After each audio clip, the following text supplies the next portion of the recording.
नमस्कार, मैं हूं आपके साथ शिवानी पांडे। एपीएन के लोकप्रिय कानूनी प्रोग्राम लीगल हेल्पलाइन में आपका स्वागत है। इसमें हमारे कानूनी विशेषज्ञ रोजमर्रा की जिंदगी की समस्याओं से जुड़े कानूनी मसलों पर आपकी शंकाओं का समाधान करेंगे। आप फोन करके कानूनी राय ले सकते हैं। आज हम आपको महिलाओं के प्रॉपर्टी के अधिकार के बारे में जानकारी देंगे। संपत्ति को लेकर महिलाओं को क्या अधिकार मिले हुए हैं, उनके बारे में हर महिला बहू बेटी को पता होना चाहिए। महिलाओं को संपत्ति से जुड़े कई अधिकार मिले हुए हैं। सुप्रीम कोर्ट ने कहा है कि हिंदू विधवा के मायके वालों को अजनबी नहीं कहा जा सकता है और उसकी संपत्ति उन्हें दी जा सकती है। पिछले साल एक और अहम फैसले में अदालत ने कहा था कि पिता की संपत्ति पर बेटी का भी उतना ही हक है जितना कि बेटे का। यह अधिकार तब भी बरकरार रहेगा चाहे हिंदू उत्तराधिकार संशोधन अधिनियम 2005 लागू होने से पहले पिता की मृत्यु हो गई हो। आइए जानते हैं कानूनी सलाह के बारे में जो हर बेटी हर महिला के काम की है। हिंदू लॉ में संपत्ति को दो श्रेणियों में बांटा गया है, पैतृक और स्वार्जित। पैतृक संपत्ति में 4 पीढ़ी पहले तक पुरुषों की वैसी अर्जित संपत्तियां आती हैं जिनका कभी बंटवारा नहीं हुआ हो। ऐसी संपत्तियों पर संतानों का, वो चाहे बेटा हो या बेटी, जन्म सिद्ध अधिकार होता है। 2005 से पहले ऐसी संपत्तियों पर सिर्फ बेटों का अधिकार होता था, लेकिन संशोधन के बाद पिता ऐसी संपत्तियों का बंटवारा मनमर्जी से नहीं कर सकता, यानी वो बेटी को हिस्सा देने से इनकार नहीं कर सकता। कानून बेटी के जन्म लेते ही उसका पैतृक संपत्ति पर अधिकार हो जाता है। स्वअर्जित संपत्ति के मामले में बेटी का पक्ष कमजोर होता है। अगर पिता ने अपने पैसे से जमीन खरीदी है, मकान बनवाया है या खरीदा है तो वो जिसे चाहे ये संपत्ति दे सकता है। स्वअर्जित संपत्ति को अपनी मर्जी से किसी को भी देना पिता का कानूनी अधिकार है। यानी अगर पिता ने बेटी को खुद ही संपत्ति में हिस्सा देने से इनकार कर दिया तो बेटी कुछ नहीं कर सकती है। अगर वसीयत लिखने से पहले पिता की मौत हो जाती है तो सभी कानूनी उत्तराधिकारियों को उनकी संपत्ति पर समान अधिकार होगा। हिंदू उत्तराधिकार कानून में पुरुष उत्तराधिकारियों का 4 श्रेणियों में वर्गीकरण किया गया है और पिता की संपत्ति पर पहला हक पहली श्रेणी के उत्तराधिकारियों का होता है। इनमें विधवा बेटियां और बेटों के साथ साथ अन्य लोग आते हैं। हर एक उत्तराधिकारी का संपत्ति पर समान अधिकार होता है। इसका मतलब है कि बेटी के रूप में आपको अपने पिता की संपत्ति पर पूरा हक है। दूसरी पत्नी के पास पति की संपत्ति में पूरा अधिकार होता है। वहीं भारत में मुसलमानों के संपत्ति अधिकार सूचीबद्ध नहीं है। वो मुस्लिम कानून की 2 संस्थाओं के तहत आते हैं, हनाफी और शिया। भारत में ज्यादातर मुस्लिम हनाफिस या फिर सुन्नी है। हनाफी संस्था केवल उन रिश्तेदारों को वारिस के रूप में मानती है जिनका पुरुष के माध्यम से मृतक से संबंध होता है। इसमें बेटे की बेटी, बेटे का बेटा और माता पिता आते हैं। दूसरी ओर शिया संस्था ऐसी कोई भेदभाव नहीं करती। इसका मतलब है कि जिन वारिसों का मृतक से संबंध महिलाओं के जरिए है उन्हें भी अपना लिया जाता है। तो ये थी कुछ बुनियादी जानकारी। विस्तार में हमारे आज के कानूनी विशेषज्ञ अधिवक्ता प्रदीप शर्मा जी आपको जानकारी देंगे और शर्मा जी आपको महिलाओं के प्रॉपर्टी के अधिकार से जुड़े तमाम कानूनी पहलुओं की जानकारी देंगे। अगर आपका महिलाओं के प्रॉपर्टी के अधिकार से जुड़ा कोई सवाल है तो आप फोन करके राय ले सकते हैं। हमारे फोन नंबर्स आपकी टीवी स्क्रीन पर फ्लैश हो रहे हैं।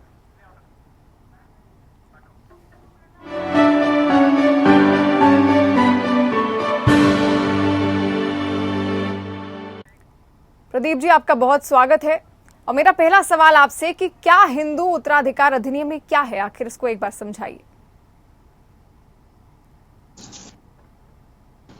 एक्चुअली तो हमारे यहाँ जो जितनी भी प्रॉपर्टीज हैं वो सारी 2 भागों में बटी हुई हैं जी। और उसमें एक है हिंदू सक्सेशन एक्ट जो हिंदूज पे आता है। हिंदूज में जो सिख हैं, बुद्धिस्ट हैं, जैन हैं और हिंदू तो हैं ही।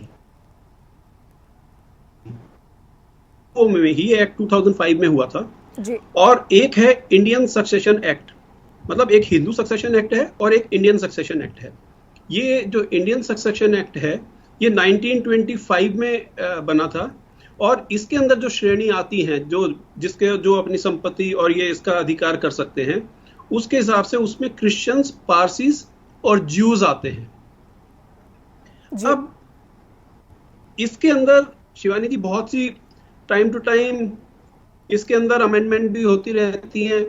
अभी लेटेस्ट एक जजमेंट दिया था 2020 में 2020 में सुप्रीम कोर्ट ने एक बहुत पॉपुलर केस रहा था, उसका नाम है विनीता शर्मा वर्सेस राकेश शर्मा जी। उस केस के हिसाब से जो भी संतान किसी आदमी की हैं, तो जो प्रॉपर्टी में राइट होगा वो इक्वल शेयर्स में होगा। अब इन में भी अभी शिवानी जी काफी इफ एंड बट्स हैं, और काफी सारा बहुत सी जगह पर कुछ एनोमलीज भी हैं जी। जैसे कि अब अगर हम माने कि जैसे जो लैंड रिफॉर्म्स एक्ट हैं, इसी तरह दिल्ली का भी एक दिल्ली लैंड रिफॉर्म्स एक्ट है जो 1954 में आया था। अब बाकी जो लैंड रिफॉर्म एक्ट हैं वो सारे के सारे इंडिया के ऊपर एप्लीकेबल हैं, लेकिन वो जो दिल्ली लैंड रिफॉर्म्स एक्ट है वो उसमें एक तरह से एक्सेप्शन है, मतलब वो उसके अंदर नहीं होता। फॉर उसका एग्जांपल मैं देना चाहूंगा आपको एक जी, कि सेक्शन 50 जो दिल्ली का सेक्शन 50 जो है दिल्ली लैंड रिफॉर्म्स एक्ट, उसमें क्या होता है कि अभी तक उसमें दिल्ली गवर्नमेंट ने कोई उसके अंदर अमेंडमेंट नहीं किया है। उसमें यह है कि अगर किसी भूमिदार की, जैसे जमीन का जो खेती की जमीन होती है, अगर उसमें भूमिदार जो एक्चुअल ओनर है उसका, और उसकी अगर डेथ हो जाती है किसी कारण से, तो जो बेटे हैं, जो रिकॉर्ड होगा, रेवेन्यू रिकॉर्ड होगा, उसके अंदर सिर्फ बेटों का ही नाम अभी तक एंटर हो पाता है, चढ़ पाता है, जिससे कि उसके राइट्स जो हैं अभी तक बेटे का ही होता है, बेटे जिन्हें हम कॉलम्स बोलते हैं जी। तो कॉलम्स के अंदर अभी तक बेटों का ही राइट होता है। अब इस जो लैंड एक्विजिशन एक्ट बाद में बना, इसी में इसमें राइट्स ऑफ वुमेन भी हुआ, वो उसमें क्रिएट किया गया। और उसमें क्या होता है बेसिकली, सेक्शन 22 सब सेक्शन 3 में, जैसे किसी ने गवर्नमेंट का कोई भी प्रोजेक्ट है जो आम जनता के लिए है, जो पब्लिक इंटरेस्ट के जो कुछ मैटर्स होते हैं, जैसे एयरपोर्ट बनना हो गया, या आप मानिए कि मेट्रो रेल का निर्माण हो गया, या कोई ऐसा कार्य जो जनता के हित के लिए हो, जनता के लिए हो, और उसके रास्ते में अगर मेट्रो जा रही है और एक रास्ता डिफाइन किया गया कि इस रास्ते से मेट्रो जाएगी, और वो लैंड बीच में किसी प्राइवेट पार्टीज की हो जाती है, गवर्नमेंट के पास पावर्स है कि वो उसको एक्वायर कर लेती है। एक्वायर होने के बाद अगर लैंड को जब उसका कंपनसेशन मिलता है, उस लैंड को जिसको कि गवर्नमेंट एक्वायर करेगी, तो उसको, उस भूमिदार को जिसके नाम से वो लैंड है, उसको एक्विजिशन अमाउंट देना पड़ता है, जिसे बोलते हैं हम कंपनसेशन जी। तो जो कंपनसेशन दिया जाएगा, उसके अंदर जब ये लैंड एक्विजिशन एक्ट बना, इसके अंदर नारी का भी उतना ही हक होगा जितना कि पुरुष का, बेटे का, मेरा मतलब बेटा और बेटी का बराबर हिस्से होंगे। लेकिन ये लैंड अभी सेक्शन 50, जैसे मैंने बताया, दिल्ली लैंड रिफॉर्म्स एक्ट 1944 में, उसमें दिल्ली गवर्नमेंट ने अभी उसका अमेंडमेंट नहीं किया, वो एज इट इज है। तो उसके अंदर सिर्फ बेटों के ही नाम की एंट्री होती है रेवेन्यू रिकॉर्ड के अंदर। इसी तरह अब हिंदू सक्सेशन एक्ट ले सकते हैं हम जी। ये 2005 में हुआ था, और इसमें भी, इसका भी कोई मतलब एज सच इस हिसाब से हम बोले तो इसका कोई अब मान्यता दिल्ली के अंदर कहें तो रह नहीं गई है। काफी सारी अभी बहुत सारे बंच ऑफ पिटिशंस हैं जो दिल्ली के अंदर अभी पेंडिंग है, इसके बारे में भी काफी सारी बंच पड़ा है इसके अंदर, तो वो एक अलग समस्या है। लेकिन जैसे एक स्त्री का अलग अलग जगह पे अलग अलग तरह से रोल डिफाइन किया हुआ है जी। और वो उसी हिसाब से उसमें होता है। जैसे सक्सेशन एक्ट के हिसाब से कुछ हुआ तो उसमें अगर फादर की डेथ हो जाए, उसमें बहुत से इश्यूज होते हैं कि कौन कौन लीगल हेयर्स हैं, फिर कौन कौन सी कैटेगरीज में लीगल हेयर्स आते हैं। अगर शादी के बाद हस्बैंड की डेथ हो जाए तो उस प्रॉपर्टी का क्या होगा, या स्पेशल मैरिज एक्ट्स हैं जिसमें कि अगर आप मानिए कि दो विभिन्न रिलीजन, जैसे हिंदू मुस्लिम या मुस्लिम ईसाई या इस तरह से कोई शादी होगी जी। तो उसके अंदर जो बेटी है उसका क्या राइट होगा। और कई बार इंटर रिलीजन होता है, कई बार इंटर कास्ट होती है। अगर वो इंटर कास्ट में भी होता है, जैसे मुस्लिम पर्सनल लॉ है, अब मुस्लिम पर्सनल लॉ में मुस्लिम लेडीज के अलग रूल्स हैं, वो उसमें शरियत बोलते हैं उसको, वो उसमें अलग तरीके से डिवीजन ऑफ प्रॉपर्टीज होती हैं। जी। तो बहुत सी चीजें अलग अलग तरीके से हैं। तो ब्रॉडली अगर मैं बोलूं तो जो हमारा है, एक तो सक्सेशन एक्ट हो गया, जिससे हम लैंड, जिससे किसी भी स्त्री का आप प्रॉपर्टी के ऊपर वो मान लीजिए। फिर आप इंटर रिलीजन मैट जो एक्ट होता है वो, जिसमें मुस्लिम पर्सनल लॉ हो गया, शरीयत हो गया। फिर एक हिंदू सक्सेशन एक्ट हो गया जो 2005 में हुआ था, वो मान्य है हिंदू, सिख, बुद्धिस्ट और जैन के लिए। इसी तरह इंडियन सक्सेशन एक्ट हो गया जो 1925 से इंप्लीमेंट हुआ था, वो क्रिश्चियंस के लिए, पारसीज के लिए, ज्यूज के लिए हुआ था। अब इसमें भी दो अलग अलग तरीके होते हैं। तो जैसे जैसे आप मुझसे क्वेश्चंस पुट अप करेंगी, मैं वैसे वैसे उनका आंसर देता रहूंगा। बिल्कुल, बहुत महिलाओं के प्रॉपर्टी से, अधिकार से जुड़े तमाम एक्ट्स बताए प्रदीप सर ने। और जो भी हमारे दर्शक हमारे साथ इस वक्त जुड़ रहे हैं, अगर उनका कोई भी किसी भी तरह का सवाल है इस मुद्दे को लेकर, वो अपना सवाल कर सकते हैं। उसका कानूनी समाधान, प्रदीप जी वरिष्ठ अधिवक्ता हैं सुप्रीम कोर्ट के, वो कानूनी समाधान जरूर बताएंगे। प्रदीप जी, एक सवाल ये भी है कि पिता की संपत्ति की अक्सर बात की जाती है। पिता की संपत्ति पर पहले तो बेटियों का कितना हक है, और दूसरी बात, अगर माँ की संपत्ति है तो माँ की संपत्ति पर भी क्या बेटी का हक होता है? जी, शिवानी जी, आपने बड़ा अच्छा क्वेश्चन पूछा। मैं इसके अंदर बताऊंगा कि जो भी लोग, जिनको इस तरह का क्वेश्चन जिनके दिमाग में आए, वो एक छोटी सी बात को नोट कर ले, बस वो उनका समाधान हो जाएगा। क्योंकि हमारे यहाँ पर जो सुप्रीम कोर्ट के जो जजमेंट्स होते हैं वो फाइनल होते हैं और वो सबके ऊपर मान्य होते हैं। तो उसमें एक जजमेंट है जिसमें विनीता शर्मा वर्सेस राकेश शर्मा 2020 की ये जजमेंट है। इसके हिसाब से हर संतान का इक्वल राइट होता है, चाहे वो बेटा हो या बेटी हो। जी बिल्कुल। चल और अचल संपत्ति में अगर बात की जाए तो उसमें बेटी का अधिकार कितना होता है प्रदीप जी? जो अचल संपत्ति है उसमें तो आजकल इक्वल राइट्स हो गया है। लेकिन अगर हम इसकी बात, अब डिपेंड करता है शिवानी जी इसके अंदर कि सपोज कीजिए एक पिता है, उसकी एक संपत्ति है। मतलब सिचुएशन टू सिचुएशन हर बार डिफर करती रहती है। उसमें एक पिता की एक संपत्ति है, उसके मानिए 2 बच्चे या 3 बच्चे, किसी उसकी संतान 2 या 3 हैं। और आप अगर एक उदाहरण के तौर पे एक काम कर लेते हैं कि कई बार आपने टीवी में, न्यूज में भी और प्रिंट मीडिया में भी ये बात अक्सर पढ़ी होगी कई बार कि कोई किसी संतान ने अपने वृद्ध माता पिता को घर से निकाल दिया या उनके साथ व्यवहार ठीक नहीं किया। इस तरह के कई बार किस्से आ जाते हैं। तो उसमें क्या होता है, जिस आदमी के नाम से भी वो प्रॉपर्टी रजिस्टर होती है, जैसे सपोज कीजिए एक्स आदमी, पिता या कोई भी एक्स आदमी के नाम से अगर वो प्रॉपर्टी है और उस प्रॉपर्टी उसमें अगर वो नहीं चाहता कि भाई एक बच्चा उसके लिए जो उसके साथ उसके आदर नहीं करता था या उसके साथ दुर्व्यवहार करता था, तो वो चाहता, अगर पिता ये चाहे या जिसके नाम से वो प्रॉपर्टी है वो ये चाहे कि मैं अपनी प्रॉपर्टी अगर एक पिता के जैसे ए बी सी 3 बच्चे हैं और वो नहीं चाहता कि ए को वो पार्ट मिले उसमें से, तो उसके पास वो एक विल बना सकता है जिसको हम बोलते हैं टेस्टामेंट्री। ये टेस्टामेंट्री क्या होती है? रजिस्टर्ड विल होती है। ये सिग्निफिकेंट रोल, बहुत महत्वपूर्ण रोल अदा करती है इसके अंदर।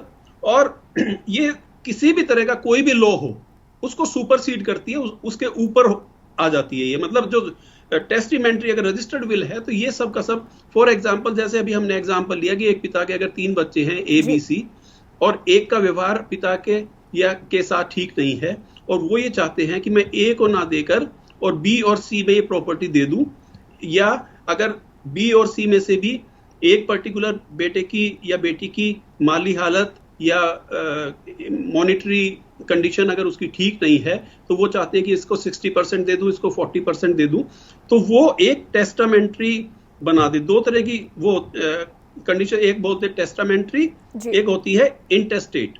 तो टेस्टामेंट्री की मैं बता रहा हूं कि अगर कोई आदमी विल अपनी रजिस्टर कर दे और उस विल के अंदर कंडीशन लगा दे कि मैं इसको, मेरी 3 संतान है, इसमें से मैं इसको नहीं देना चाहता और बाकी 2 संतानों में मेरी प्रॉपर्टी का जो हिस्सा है वो इस तरह से डिवाइड होगा, तो वो सबसे ऊपर मानी जाती है, वो मान्य है।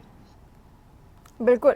एपीएन की इस खास पेशकश लीगल हेल्पलाइन के जरिए हम तमाम उन मुद्दों को उठाते हैं जिनके जरिए आप कानूनी समाधान हमारे लीगल एक्सपर्ट से ले सकते हैं। और इस वक्त हमारे लीगल एक्सपर्ट प्रदीप शर्मा जी हमारे साथ जुड़े हुए हैं और महिलाओं के प्रॉपर्टी के अधिकार के बारे में वो बात कर रहे हैं। और अगर आपकी भी कोई समस्या है इसको लेकर, महिलाओं के प्रॉपर्टी के अधिकार से जुड़ी कोई भी समस्या है, उसके लिए कानूनी समाधान बताने के लिए प्रदीप जी बिल्कुल तैयार हैं। फिलहाल मेरा एक सवाल आपसे होगा प्रदीप जी, पति के वेतन और संपत्ति में कानूनी अधिकार पत्नी का कितना होता है? देखिए शिवानी जी, इसमें बहुत सिंपल सा है। जब तक पति सर्विस में रहता है जी, तो उसका अधिकार है। उसके बाद क्या होता है, जब हम कोई भी जब भी कोई ज्वाइन करता है जॉब को, तो उसमें उससे कुछ कंडीशंस भरवाई जाती हैं। और उस कंडीशंस में एक कंडीशन ये भी होती है कि उसका नॉमिनी कौन रहेगा, क्योंकि सरकार ये चाहती है कि किसी भी तरह अगर किसी कारण से जो काम करने वाला आदमी है, जो अगर उसकी मृत्यु हो जाए, तो उसके बाद उसकी अचल संपत्ति के ऊपर किसका अधिकार होगा। प्रदीप जी, हमारे साथ आपको यहाँ रोकना चाहूंगी। कॉलर हमारे साथ जुड़ रहे हैं, गोलक मणि असम से हमारे साथ जुड़ रहे हैं। बहुत स्वागत है गोलक आपका, पूछिए अपना सवाल। नमस्कार मैडम, नमस्कार। और साहब को जी नमस्कार। नमस्कार। मेरा 2 क्वेश्चन है, मेरा 2 प्रश्न है।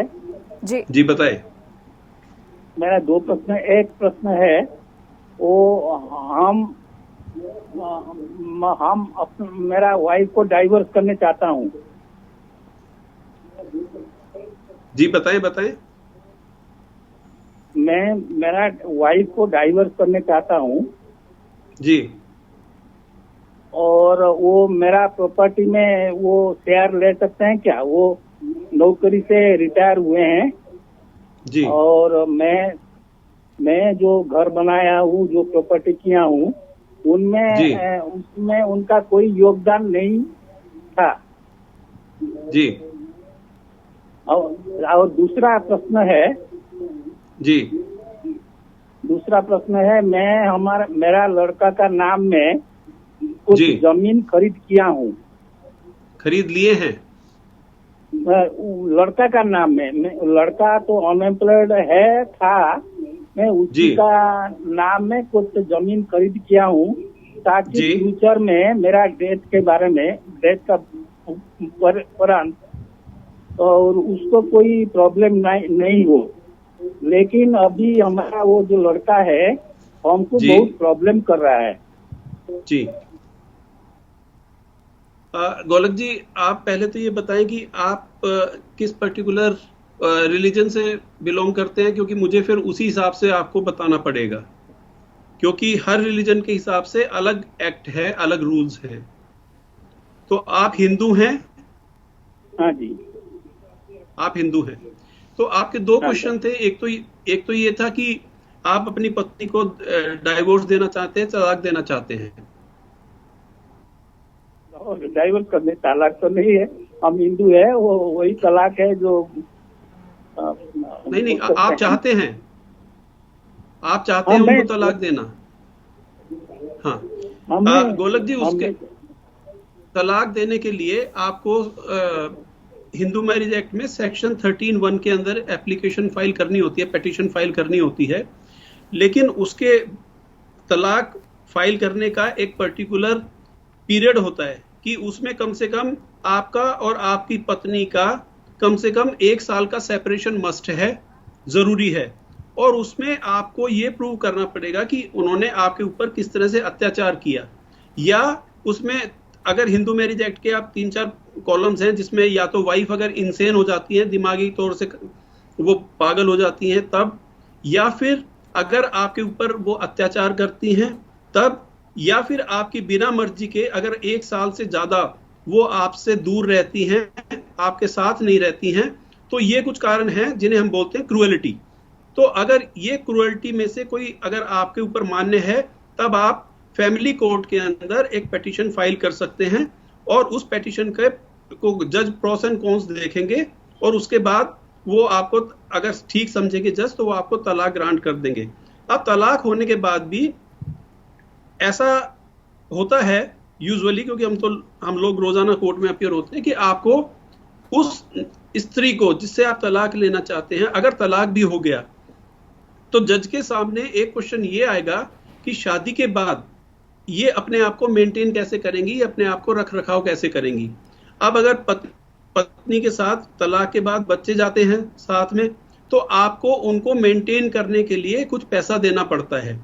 पैसा देंगे, वो मीडिएशन में आपको एक मीडिएटर होते हैं जो काउंसलर्स होते हैं, उनके साथ बैठा के पहले वो आपसे बात करते हैं। पहले तो उनकी कोशिश यही रहती है कि आपका परिवार बचे और किसी भी तरह से कोशिश करके ये परिवार ना टूटे।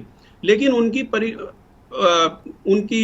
एफर्ट्स के बाद भी, अगर आप प्रयत्न के बाद भी अगर आप चाहते हैं कि मेरा तो तलाक होना, मुझे लेना ही लेना है, तो फिर उसमें आपको कुछ कंडीशंस हैं जो हस्बैंड को, क्योंकि अगर वाइफ अनएम्प्लॉयड है तो अगला क्वेश्चन ये आएगा कि वो तलाक के बाद अपने आप को मेंटेन कैसे करेंगी। तो कोर्ट किसी भी नागरिक को सड़क के ऊपर नहीं ला के सकते उनका, तो उसमें आपको कुछ ना कुछ जो कोर्ट के सामने आप एग्री करेंगे और आपकी स्थिति क्या है, स्थिति का मतलब आपकी माली स्थिति, इकोनॉमिक कंडीशन कैसी है, उसके हिसाब से कोर्ट कुछ अमाउंट फिक्स कर देती है या और उसके साथ साथ कुछ अमाउंट पर मंथ देने को कहती है और फिर अल्टीमेटली कोर्ट डिसाइड करती है। जी प्रदीप जी, मुझे माफ कीजिएगा, यहाँ पर समय कम है और मुझे उम्मीद है कि गोलक जी को उनके समाधान मिल गया होगा, उनके सवाल का उत्तर जरूर मिल गया होगा। प्रदीप जी, आपका भी बहुत शुक्रिया हमारे साथ जुड़ने के लिए, हमारे दर्शकों के समस्याओं का कानूनी समाधान करने के लिए। इसी के साथ इस खास पेशकश में इतना ही। धन्यवाद।